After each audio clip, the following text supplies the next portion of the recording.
tomar um texto em Isaías, capítulo 49, verso 1. Ouvi-me, filhas, escutai vós, povos de longe. O Senhor me chamou desde o ventre, desde as entranhas de minha mãe, fez menção do meu nome.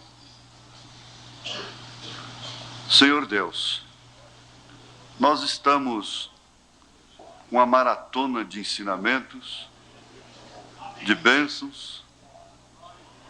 Nós sabemos que o Senhor não teria que corrigir, dizer para Paulo não prostituir, não fumar, não beber. Às vezes o Senhor tinha que dizer para ele não ir visitar uma congregação. Era a única coisa que o Senhor tinha que proibi-lo em determinadas circunstâncias. Às vezes era de fazer o bem e não o mal. Esse mal que ele disse que sempre o acompanhava. Por viver, conhecer na carne, esta carne cuja inclinação é inimizade contra o Senhor. E nós estamos aqui na mesma condição.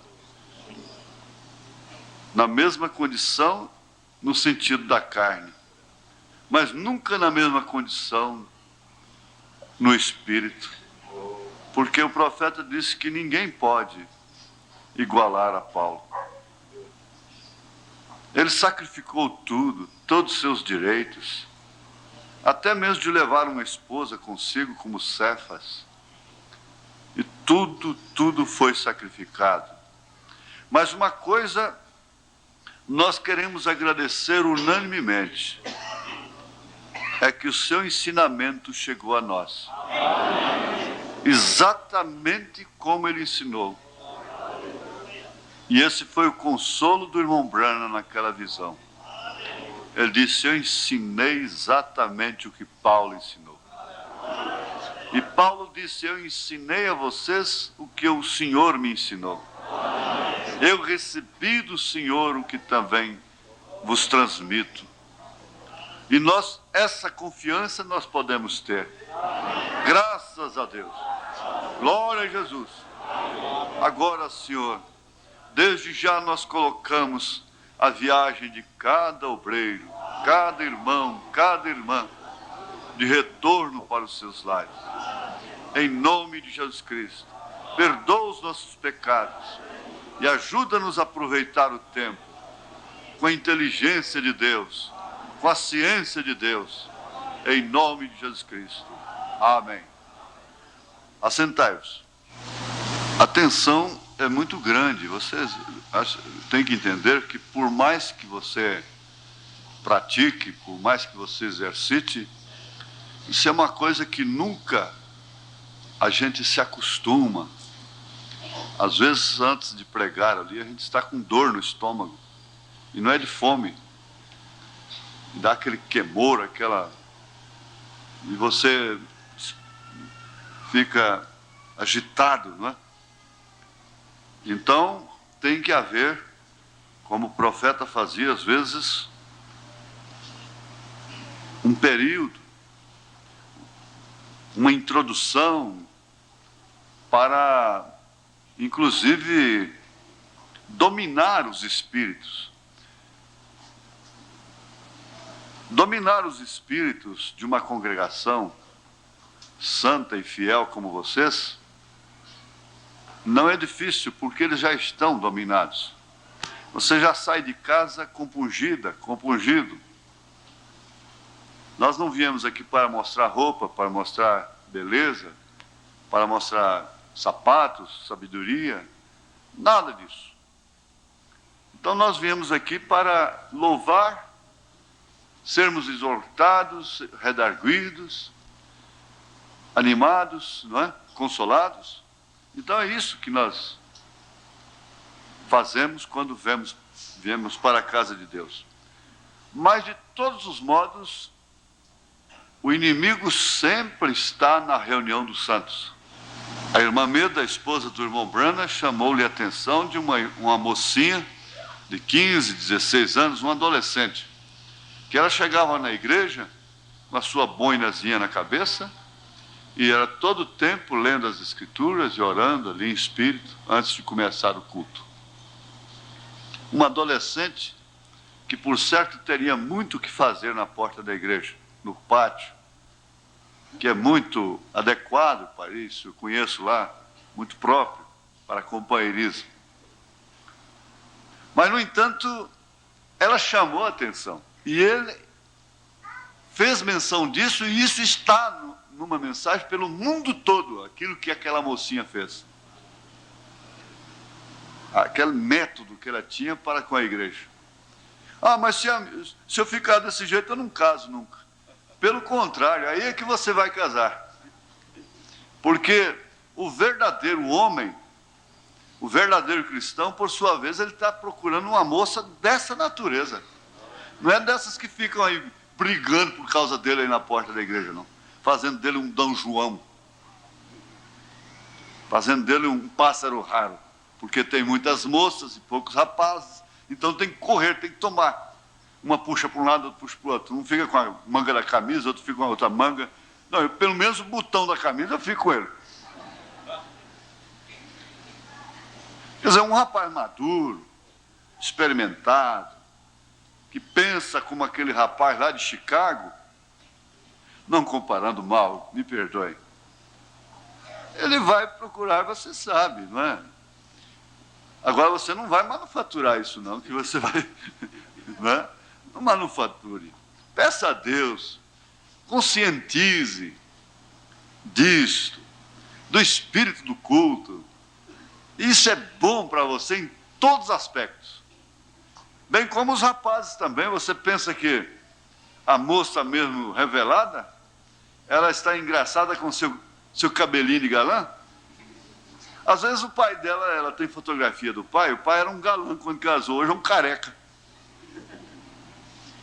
O pai tinha dentes perfeitos, hoje tem dentadura artificial, né? Postiça. Ela sabe muito bem disso. E ela não está a fim de escolher galanteio, não é? Aparência, cabelinho na testa e coisa assim, não é? Não, ela não está a fim disso. Vocês encontram pessoas de fronteiras na fronteira. Mas eu já ensinei. O ovo tem três coisas. Tem a casca, tem a clara e tem a gema. Mas o que seria da gema se não fosse a casca, né?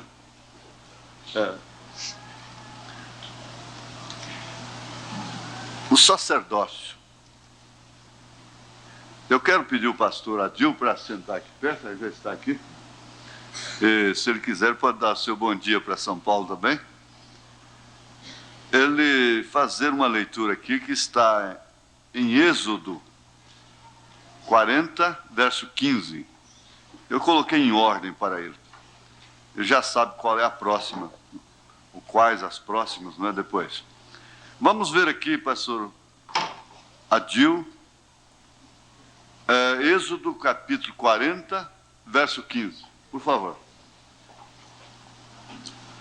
E os ungirás como ungiste a seu pai, para que me administrem o sacerdócio, e a sua unção lhes será por sacerdócio perpétuo nas suas gerações. Amém? Então nós já começamos a entender uma coisa. Vamos chamar isto, não vai sair por uma doutrina aí que Jesus tem uma noiva que são os membros e outra noiva são os pastores. Não. Mas vamos chamar isso de árvore sacerdotal. E que Deus sempre, desde o princípio, Ele ordenou dessa forma. Isso é tanto verdade que quando um rei quis fazer isto, ele ficou leproso. Isaías 6. E outros que tocaram nisto, a não ser Davi, que fez coisa que somente o sacerdote podia fazer, como um tipo de Cristo, e não morreu. Mas outros morreram. O que, na verdade, já vai conscientizando aqueles que almejam o pastorado, o ministério, de que Deus teve uma ordem lá no Velho Testamento que é um tipo. Havia uma família, havia uma tribo que tinha que se contentar com o Senhor. Ela não podia ter terra, fazenda, ela não podia ter edifícios, ela não podia ter nada, ganhar dinheiro fora daquilo. Ela se contentava, vocês sabem que eu estou citando a Escritura da maneira certa. E daquela tribo, então, era tirado o sacerdote. Tinha que ser especificamente. Isso quer dizer que ele teria que ser predestinado para ser, com condições. Eu quero enfatizar isso tem muito a ver com as famílias, com as esposas, com os filhos, com os rapazes que porventura pensam, porventura já houve um toque, que porventura há um dom neles, um dom. Então são coisas que você vai olhando. Eu quero dar um exemplo aqui. Isso ela tem uma lição geral, mas tem uma lição sacerdotal. Respeitando a memória, a ausência, pelo menos, de tal pessoa. Mas o pastor Amâncio estava noivo muito antes de conhecer a mensagem, muito antes de conhecer o nosso trabalho. Isso tem mais de 15 anos atrás, porque ele está com o quê? 70, irmão? 65? Então tem mais de 15 anos. Ele acabou com o noivado na hora, quando ele viu a maneira que a sua noiva tratou a sua mãe. Agora você sabe o que era isso? Era Deus tendo compaixão de quem ele tem compaixão.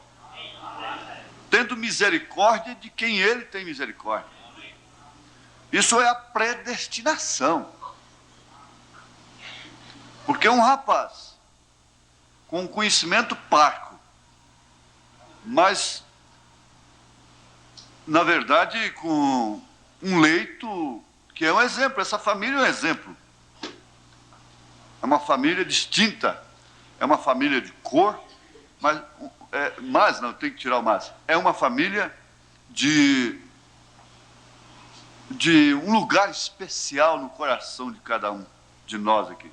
Vocês sabem disso. Toda a família. Então a gente vê aí a predestinação, e ele mais tarde ficaria viúvo. Mas Deus lhe daria uma outra esposa que é o papel carbono da primeira. Não é verdade, pastor?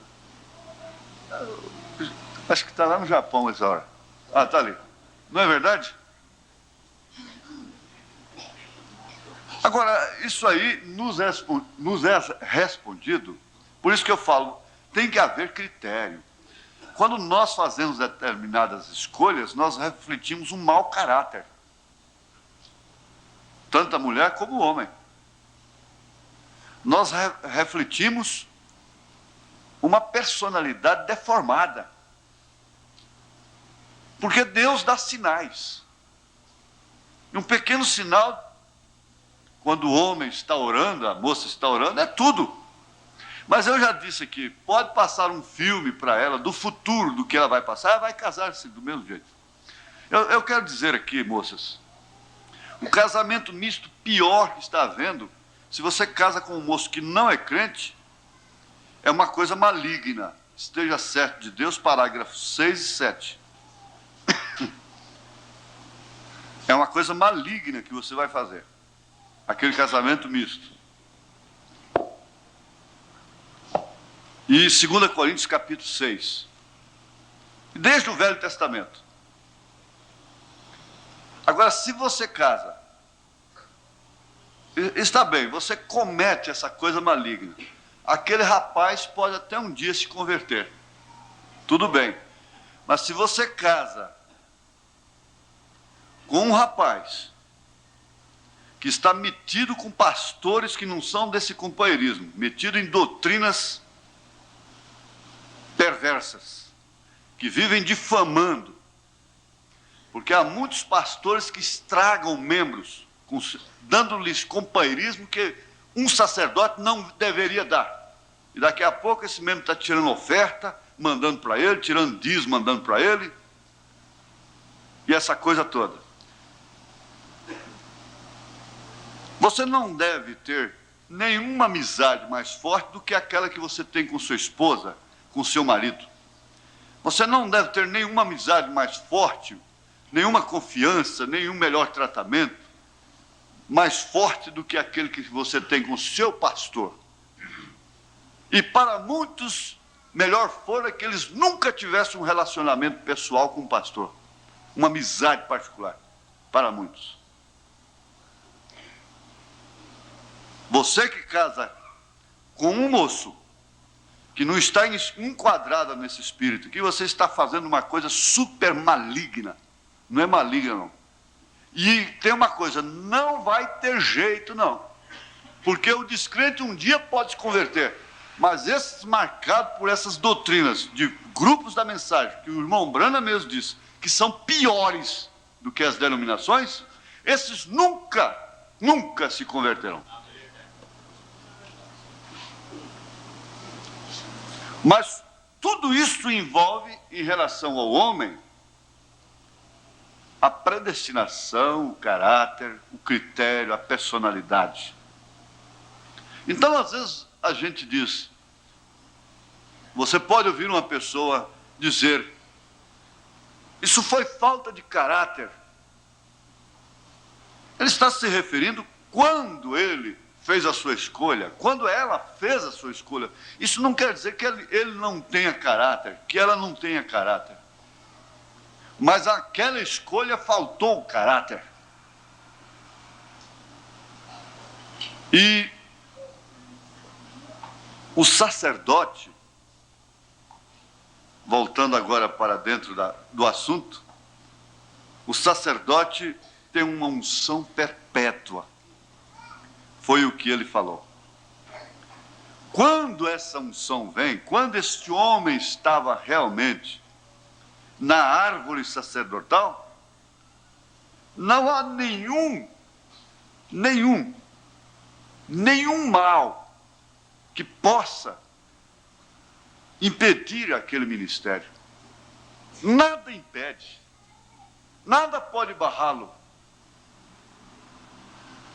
Quando Deus vê a hora certa, que ele não pode prosseguir, ele quebra o pescoço dele. Ele mata como matou Moisés. Ele recolhe. Mas um deputado federal tem imunidade. Pode carregar arma, pode fazer isso, pode fazer aquilo. Um senador tem imunidade. Não pode ser preso. Espera aí. Um sacerdote tem imunidade. O que é que ele vai fazer com esta arma na mão? O que é que ele vai fazer com esse ofício? Está bem, isso é individual, nós vamos chegar lá. Vamos pensar aqui em Isaías capítulo 1, verso 1 e também o verso 5. Faz favor. Você lê o primeiro e depois... Isaías 49? 49. Ouve-me, ilhas, e escutai vós, povos de longe. O Senhor me chamou desde o ventre, desde as entranhas de minha mãe, fez menção do meu nome. Agora veja o versículo 5.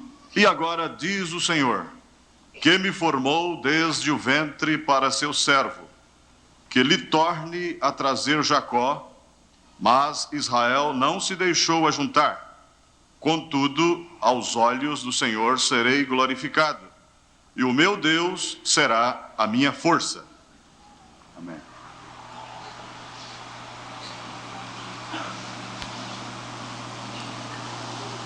Agora, é meio difícil, mas nós não temos que nos perturbar com o sermão. O sermão vem depois. O ensinamento você tem que refletir, tem que parar, tem que olhar, tem que prescrutar. Há uma determinada escolha. Você não vai enquadrar ninguém. Ninguém, absolutamente ninguém. Neste quadro aqui. Mas há sacerdotes que são tirados das pessoas mais baixas. Em 1 Reis, capítulo 12, verso 31, alguém fez essa loucura. Também fez casa dos altos e fez sacerdotes dos mais baixos do povo, que não eram dos filhos de Levi. Agora, por favor, continua. Capítulo 13, verso 33. Depois destas coisas, Jeroboão não deixou o seu mau caminho. Antes dos mais baixos do povo, tornou a fazer sacerdotes dos lugares altos. A quem queria, lhe enchia a mão. E assim era um dos sacerdotes dos lugares altos. Agora, vamos notar o seguinte. Lá no Novo Testamento, Paulo disse: tendo comichão nos ouvidos, amontoarão doutores para si conforme as suas próprias concupiscências. Exatamente a coisa corre em paralelo, em linha. Por quê? O sacerdote, você entende que o sacerdote é aquele que tem o sacerdócio. Você não pode ferir a um homem que tem o sacerdócio sem prejudicar o seu sacerdócio, sem prejudicar o seu ministério.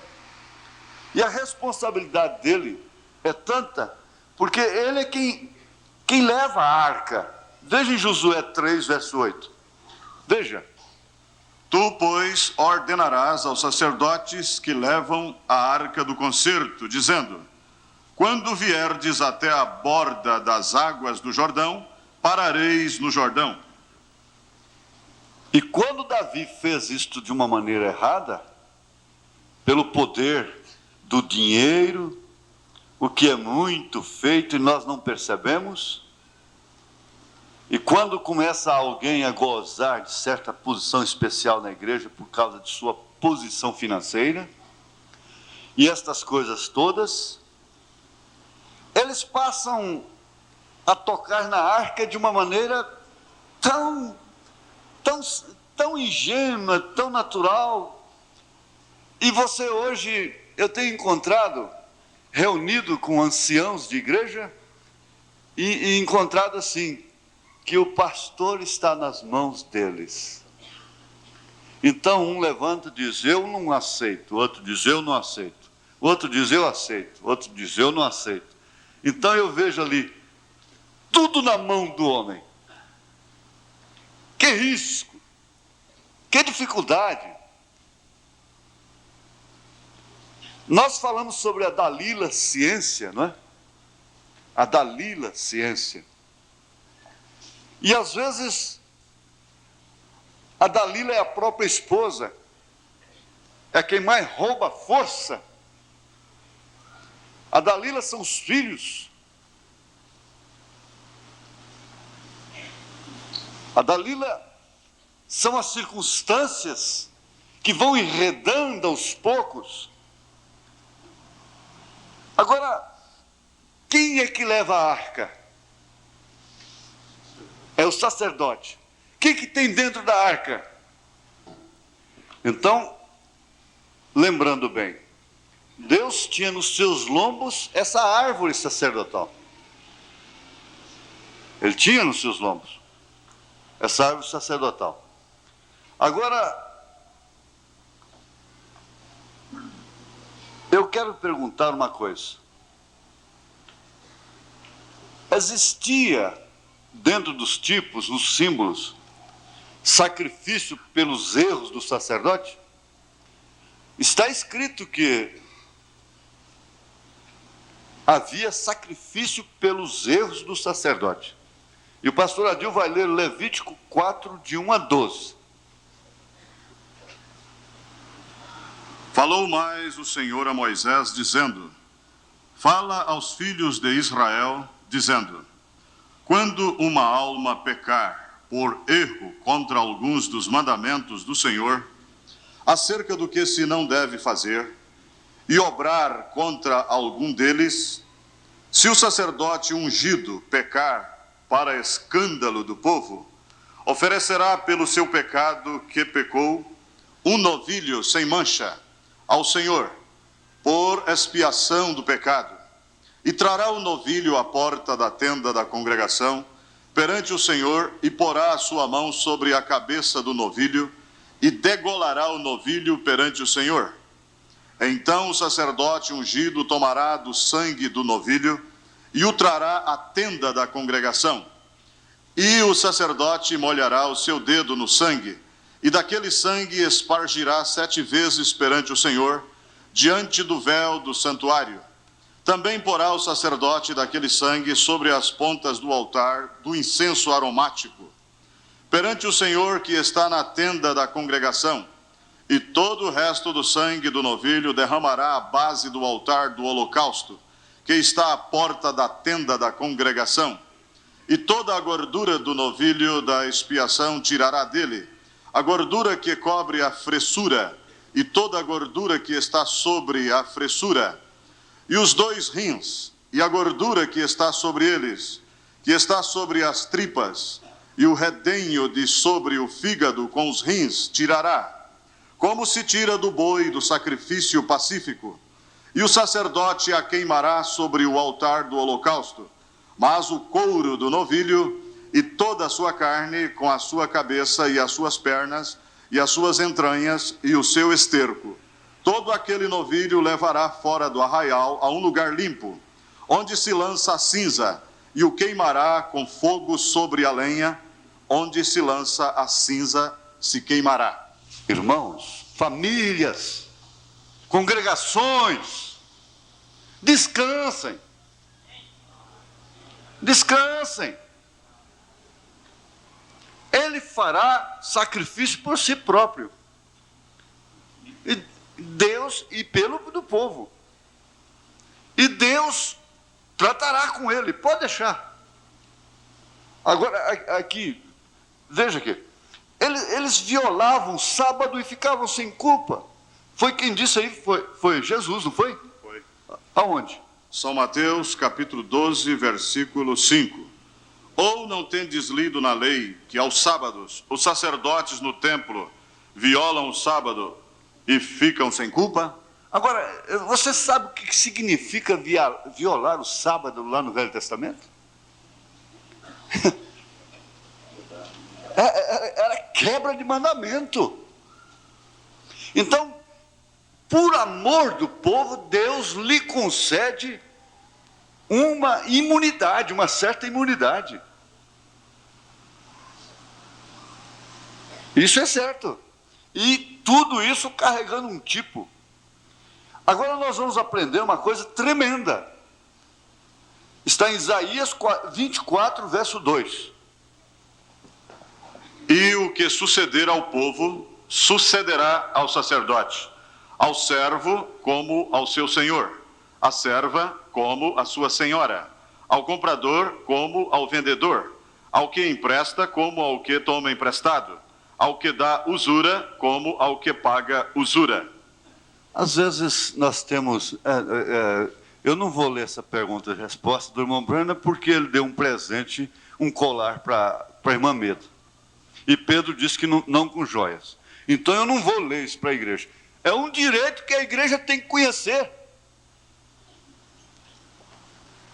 É um direito que a igreja tem que conhecer. Todos os direitos, deveres. Isso foi pregado aqui ontem à noite, com maestria. Conhece-se os seus direitos e conhece-se também os seus deveres. Agora,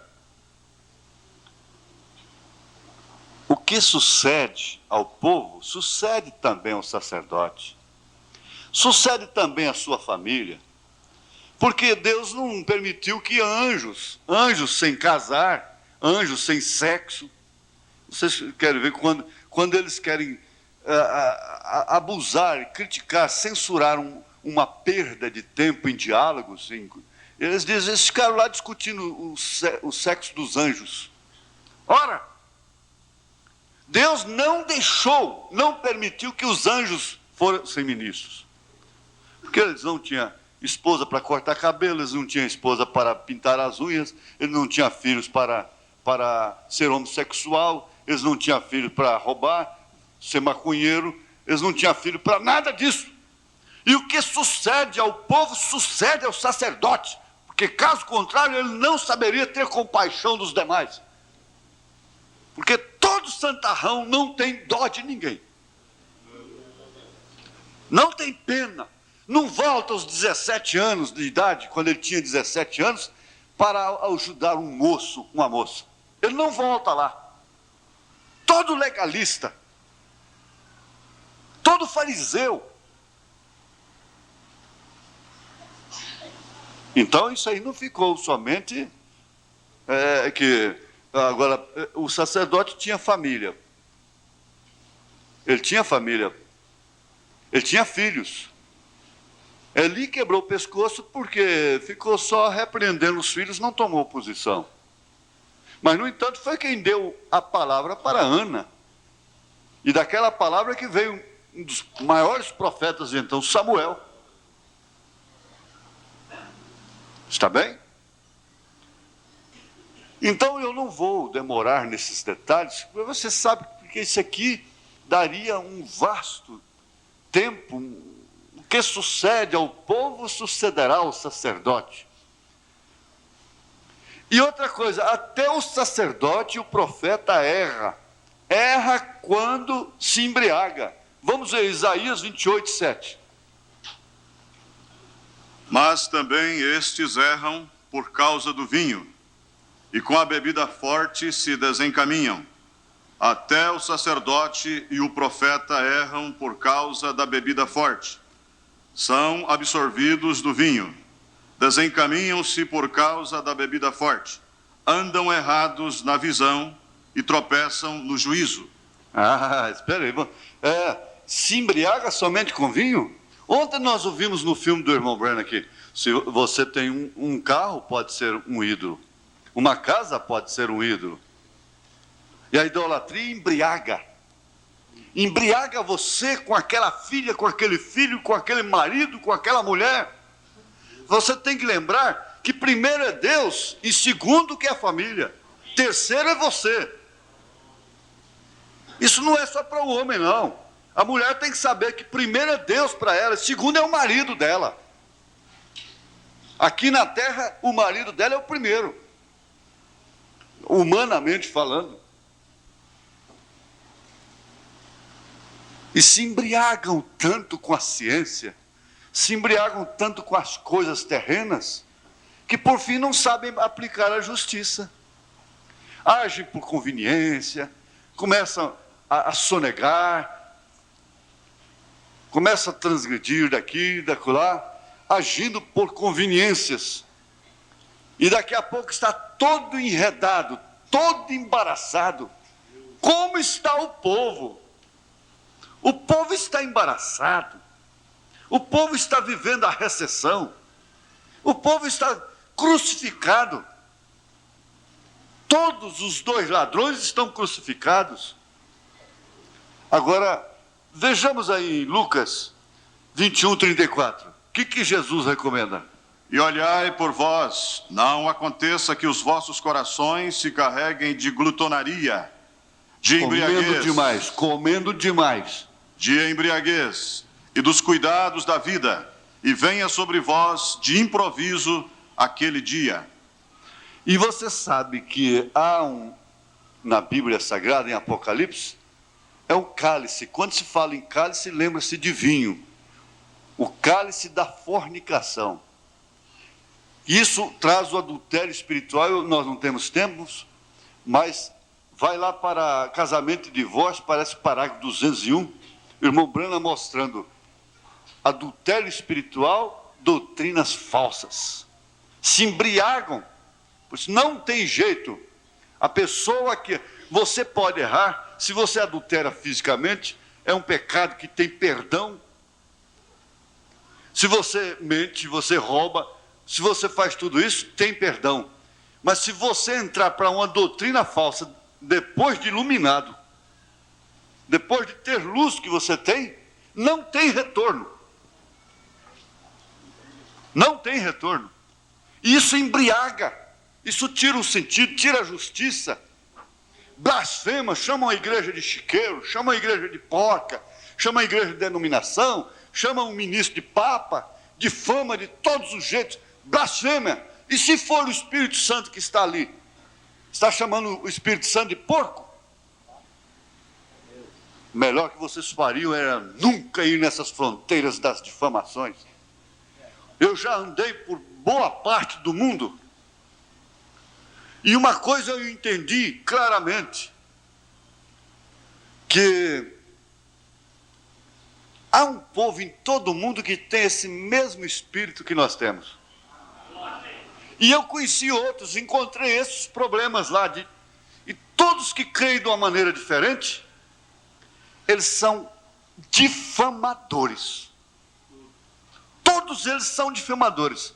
E aqueles que creem como nós, podem até ter suas divergências, mas não são difamadores. Eles têm uma certa linha, eles têm uma certa ética, uma ética cristã. Eles têm aquela ética que o irmão Brana tinha.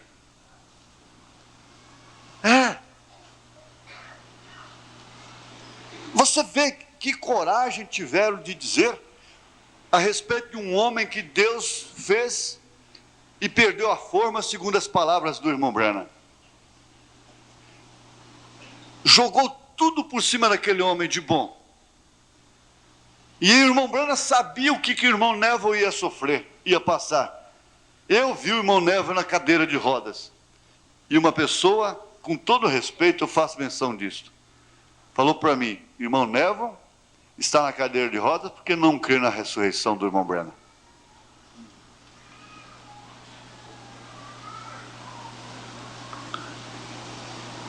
Se embriaga, perde o senso, perde a justiça. Jeremias 13, verso 13, vamos ver o que diz aí, irmão. Mas tu dize-lhes, assim diz o Senhor: eis que eu encherei de embriaguez a todos os habitantes desta terra, e aos reis da estirpe de Davi, que estão assentados sobre o seu trono, e aos sacerdotes, e aos profetas, e a todos os habitantes de Jerusalém. Embriagados todos, do rei até o sacerdote. Embriagados com os mesmos problemas, com os mesmos enredos, com as mesmas coisas, dentro da mesma atmosfera. Essa é a situação que o mundo está hoje. Vejamos a Ezequiel 23, 33. De embriaguez e de dor te encherás. O copo de tua irmã Samaria é como de espanto e de assolação. Você pensa que o irmão Brana chegou a dizer: eu prefiro passar uma hora, um dia com um bêbado, do que uma hora com um mentiroso.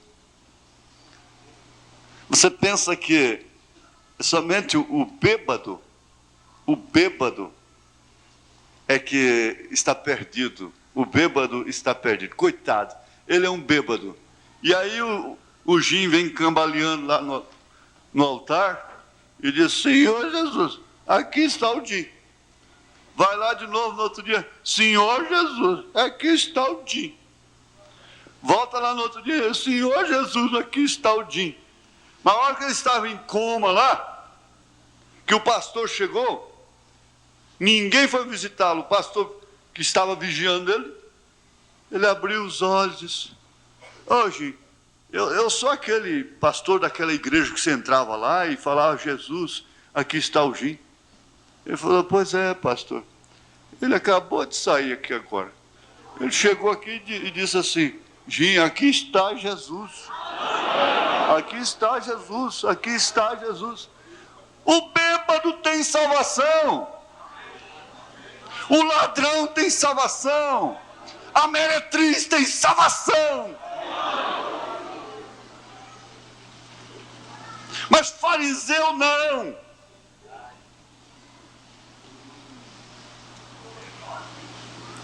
Fariseu não. Eu fico pensando, o que seria de nós? Veja só, se não fosse o pecado de Davi, na Bíblia não tinha um Salmo 51. Não tinha um Salmo 51. Irmão Sid Jacques disse lá na Alemanha, ai de nós se não fosse a carta de Coríntios.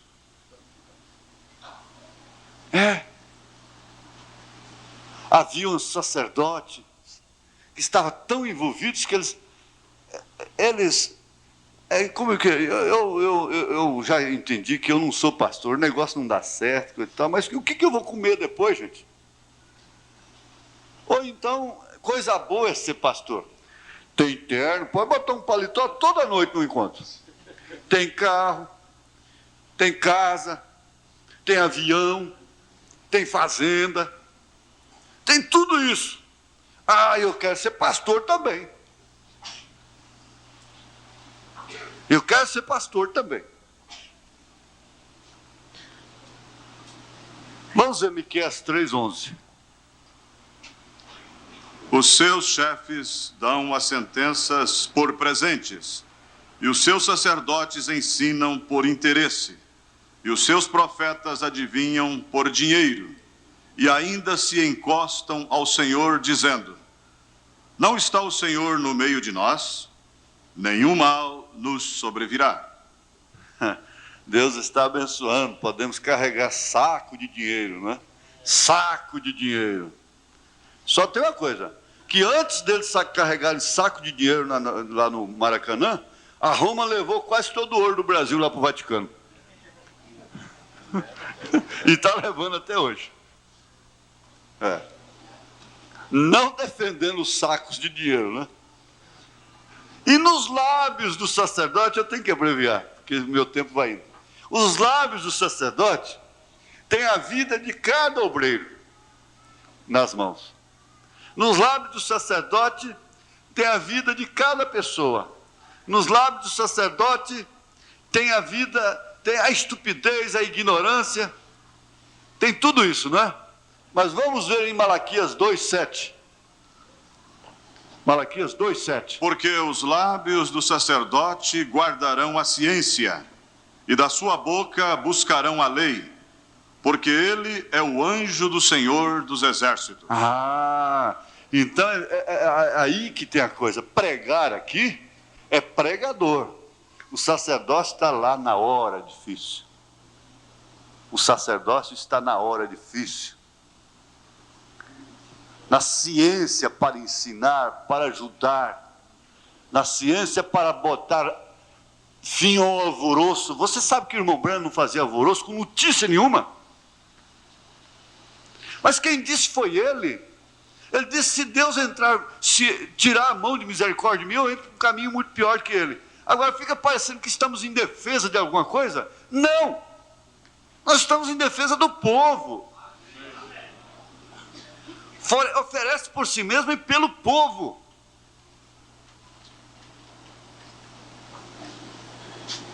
E uma irmã telefonou e disse, irmão Brana, esse evangelista aí, meu marido, está vivendo com essa garota de 16 aí há 2 anos. Ele disse, ore por ele, irmã. E botou o telefone lá, no gancho. Como disse, desligou o telefone na cara dela, não é? Ela poderia sair dizendo, esse homem está acobertando isso. É que ele sabia perfeitamente que Deus cuida. Ele esperou 2 anos. Olha, o irmão Branham não aceitava pedir dinheiro. Ele não aceitava, ele punha para fora. Ele suportou 2 anos, um de seus diretores, vendendo cartão de oração. Eu fiz exemplo Você já pensou aquele ministro que morreu de câncer, dono de uma das maiores fábricas de brinquedos do país?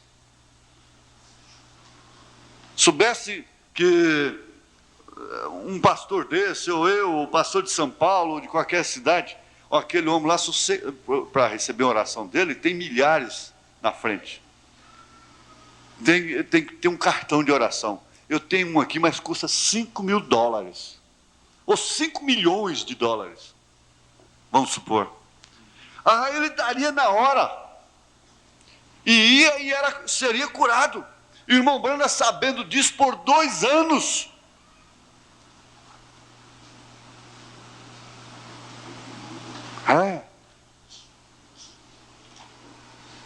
Essa parte aqui fere sentimentos, mas com todo respeito, vamos entrar nela.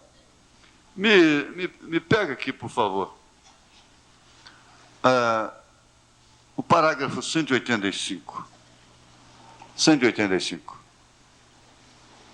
Aí envolve a predestinação, aí envolve muitas coisas. Faça favor, leia.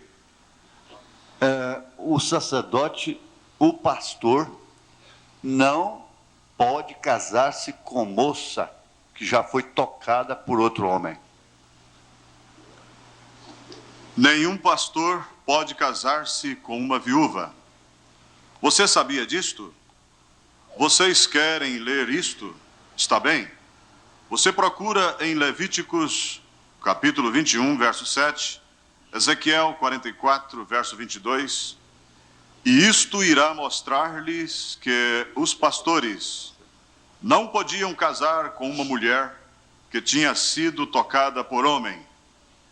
E isto é um tipo da noiva virgem de Jesus Cristo, porque eles lidavam com o fogo de Deus, os sacerdotes, os filhos de Arão. Não temos tempo para ler tudo disto e sair lá. Obrigado, irmão. Agora, você vê,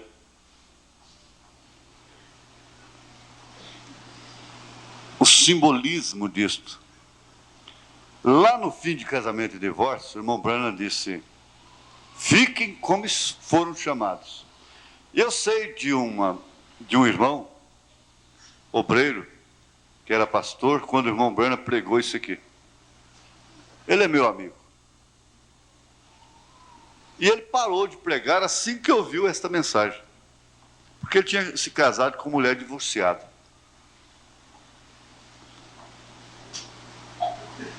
E passado um determinado tempo, ele era amigo do irmão Branham, ele foi tratar de um outro assunto com o irmão Branham. Não em relação àquilo, ele não discutiu. O profeta falou, acabou. Aí disse que, quando ele estava conversando com o irmão Branham, a visão veio para o irmão Branham, a revelação. Disse: por que você parou de pregar? Ele disse: por causa da mensagem, casamento e divórcio. Ele disse: não, eu não mandei você parar. A mensagem não mandou você parar. A mensagem falou para você não fazer isto mais. Não faça isto. Não faça isto. Isso aí tem uma diferença muito grande. Não faça isto mais. Então cabe aos jovens que almejam o ministério se familiarizarem com esta escritura, com esse parágrafo 185, e a menos que ela tenha sido esposa de um sacerdote.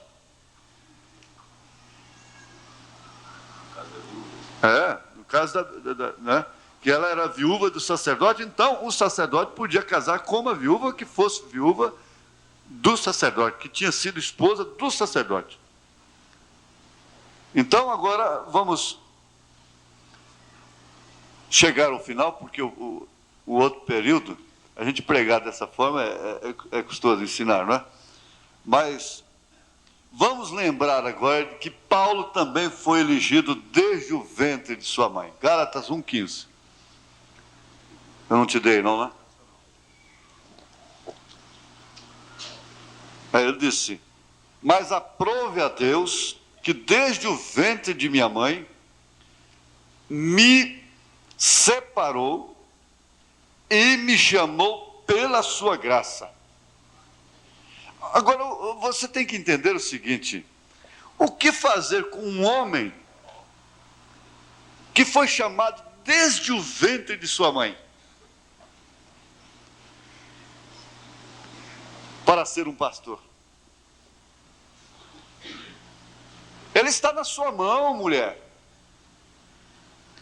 esposa. Ele está na sua mão, filhos. Aqui não é um estudo de indireta, de carapuça para ninguém, não. Ele está na sua mão. Está bem.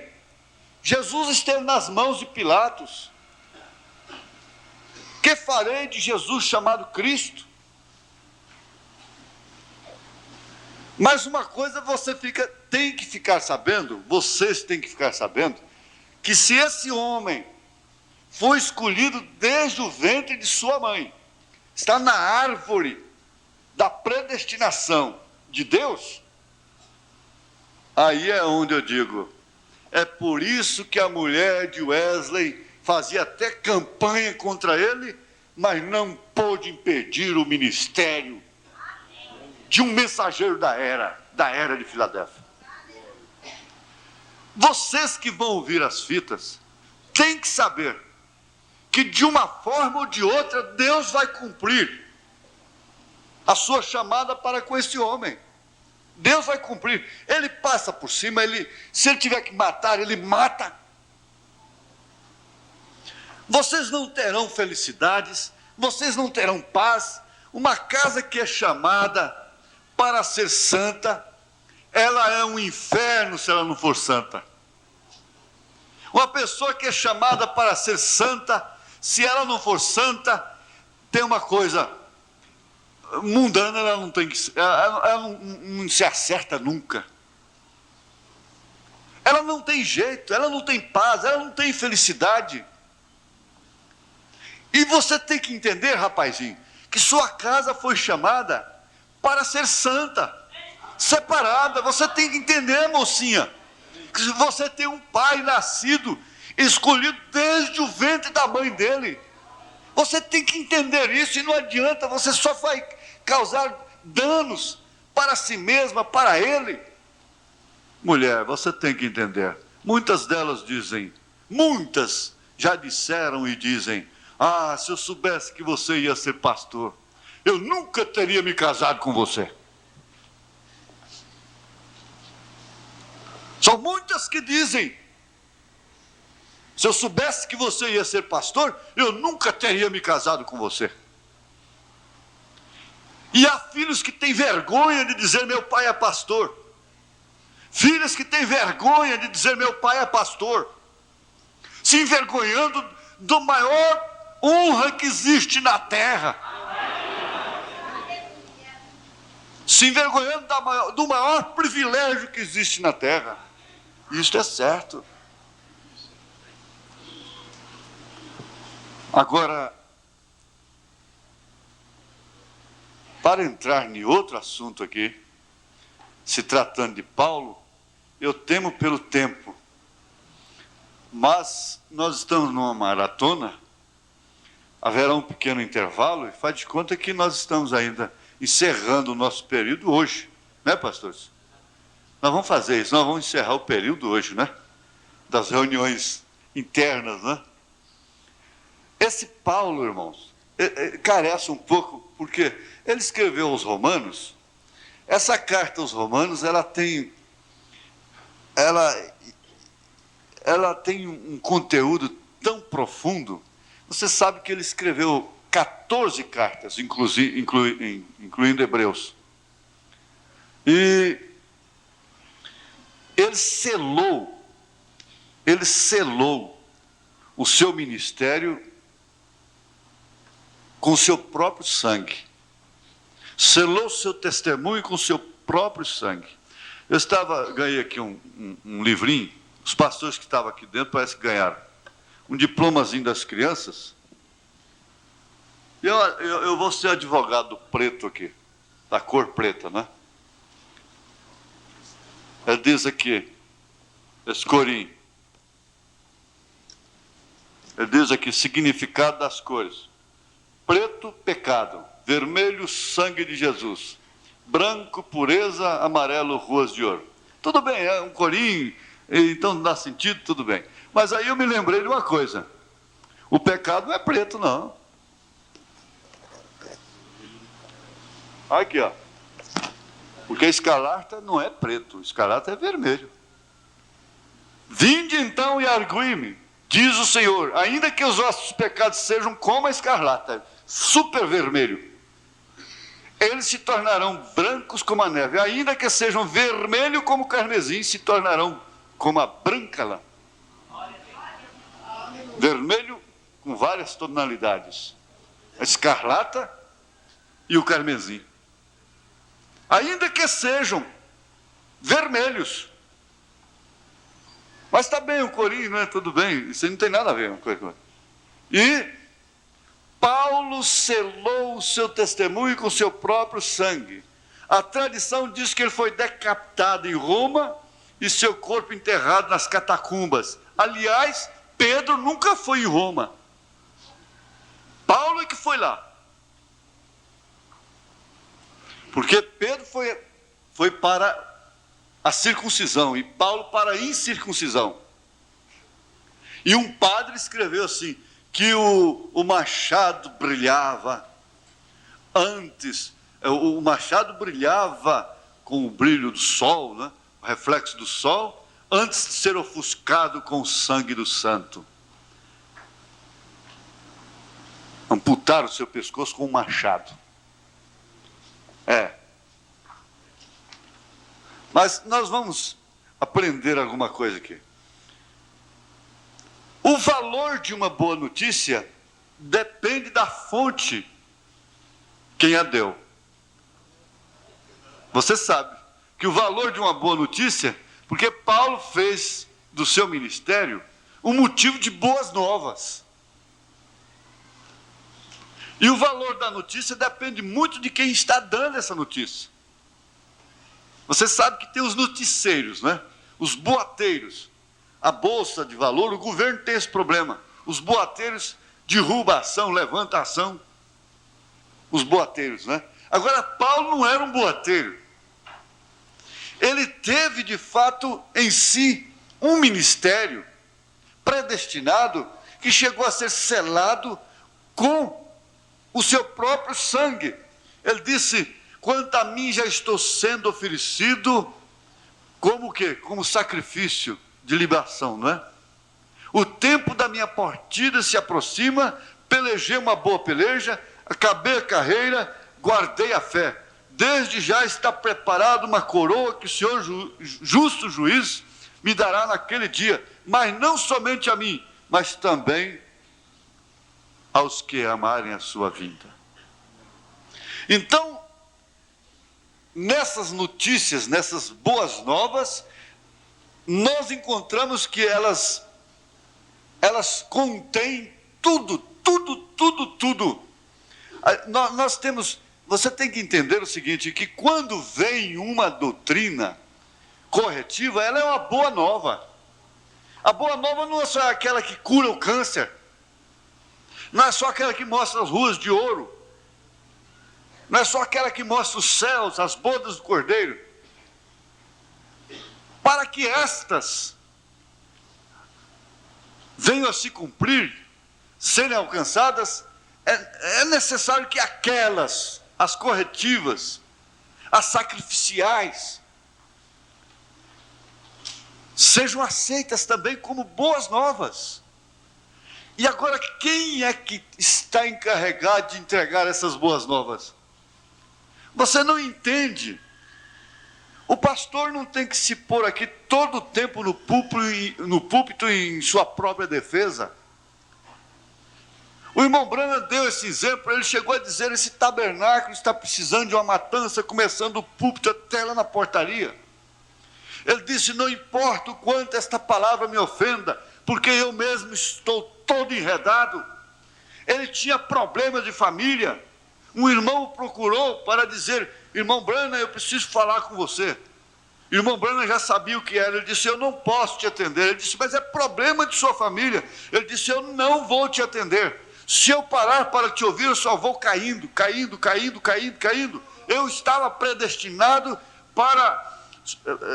Isso estava predestinado para mim desde antes da fundação do mundo.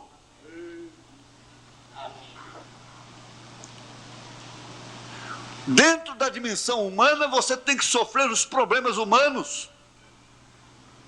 Lá nós não teremos problemas. Lá nós não teremos paixões contra as quais nós temos que lutar dia e noite.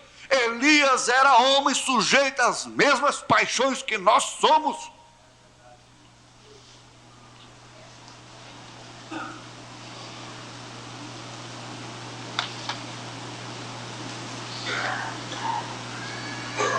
O sacerdócio te dá consciência de pecado. Te mostra o padrão que Deus estabeleceu para nós. E tem uma coisa: esse sacerdócio mostra para você que todos pecaram e destituídos estão da glória de Deus. Romanos 3:23. Esse sacerdócio mostra para você que você pode não ter errado tanto quanto outros que conhece, mas perante Deus está destituído. Esse sacerdócio mostra que somos todos pecadores, porque nascemos numa raça decaída. Somos todos filhos de Adão, mas não só nascemos em pecado, também nós mesmos pecamos, porque todos pecaram. Lembre-se, pecamos porque somos pecadores. Romanos 7. Esta é a nossa natureza. Uma ameixeira produz ameixas porque é ameixeira. O fruto é resultado da sua natureza. O pecado é o fruto de um coração pecaminoso. E enganoso é o coração mais do que todas as coisas, disse Jeremias em capítulo 17, verso 9. E o irmão Branham disse: eu também sou culpado, não disto que esse casal está fazendo. Eu não faço esse tipo de cena. Eu não vou no motel. Eu não uso isso, eu não uso aquilo, eu não faço isto. Eu não sou culpado disto, mas culpado no mínimo, culpado no máximo. Portanto, qual o sacerdote que se põe diante do povo sem culpa?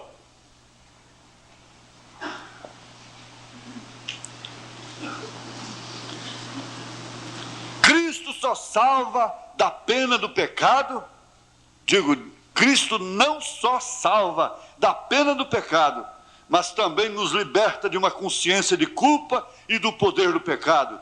Por isso nós precisamos dar mais valor no sangue de Jesus Cristo.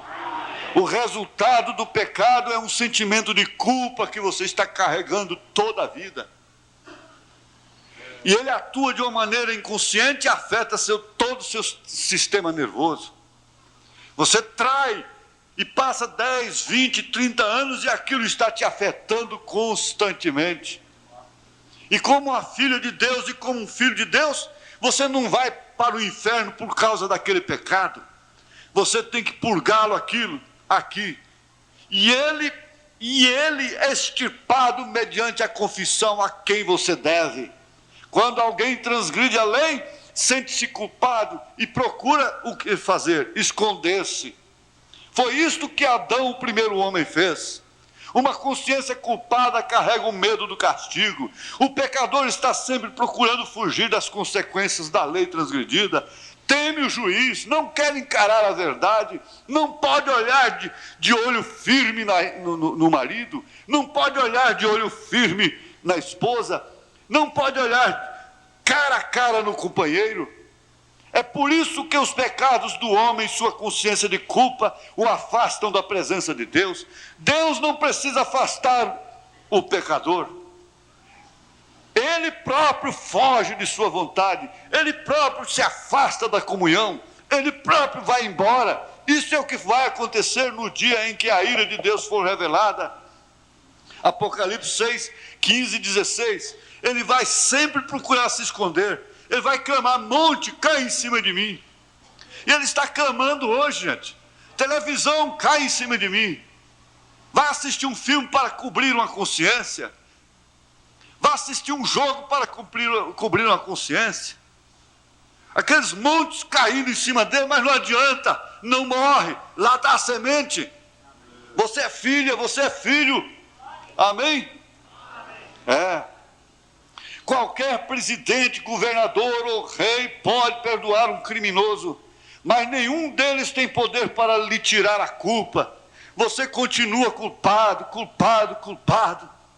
Fala-se de uma mulher que está nos Estados Unidos, que o advogado conseguiu inocentá-la, mas dentro da própria audiência, depois de libertada, enquanto todo mundo se alegrava, ela ficava triste, triste, triste, dizendo: culpada, culpada, culpada.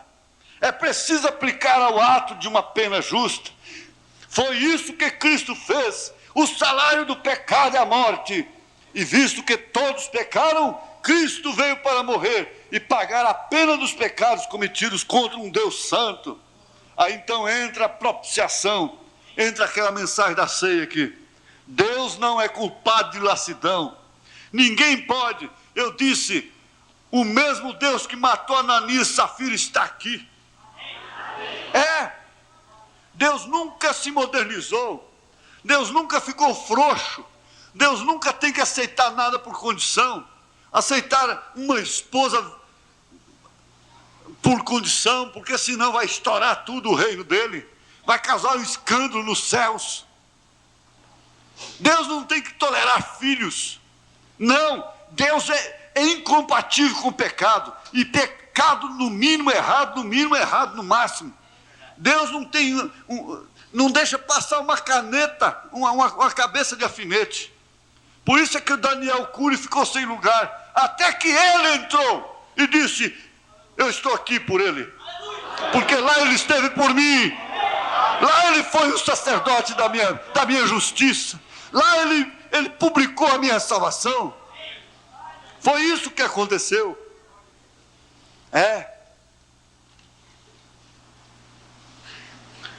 Você não tem que condenar aquela pessoa, ela já está condenada. Se você tivesse alguma coisa melhor, algum poder maior, você faria era salvá-la ao invés de condená-la. Eu quero terminar agora. Para conscientizar, eu vou fazer esse estudo de Romanos e essas cartas com a igreja bem devagar, bem mastigado. Pode deixar. Você apenas conscientiza, irmão, que todos pecaram e você está dentro do todos. Uma pessoa que se afoga em 2 metros de água está tão morta como se tivesse afundado no mar.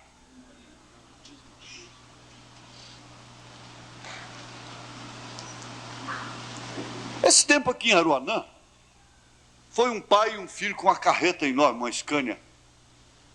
E o rapaz pulou no Rio Vermelho, estava morrendo afogado. Mas acontece que tinha muitos nadadores lá, e o pai ia pular, ele falou: eu não sei nadar, mas eu pulo, eu morro com meu filho. Mas alguém pulou e salvou. Eles pegaram a carreta e vieram para Britânia. E lá tem um córregozinho, mas um córregozinho que é a milésima parte do Rio Vermelho. Milésima. E ele parou lá antes da ponte e foi tomar banho. Num poço, acharam os 2 mortos lá dentro desse poço. Um agarrado no outro, morrer afogado no poço. E morrer, tanto faz morrer afogado. Olha, essa é a conscientização que o sacerdócio mostra para a igreja. Irmã, não tenha orgulho, não condene a ninguém. Cuida-te de ti mesma, cuida-te de ti mesmo. Você não morre num clube, num cabaré, mas morre dentro de um copo d'água. Morre na maledicência, morre no orgulho, morre no farisaísmo, morre no rego. Às vezes um cai no mar e não morre, outros caem num riozinho, num poço e morre. Jonas caiu no mar e não morreu. Jonas caiu no mar e não morreu. Outros caem num riozinho e morrem.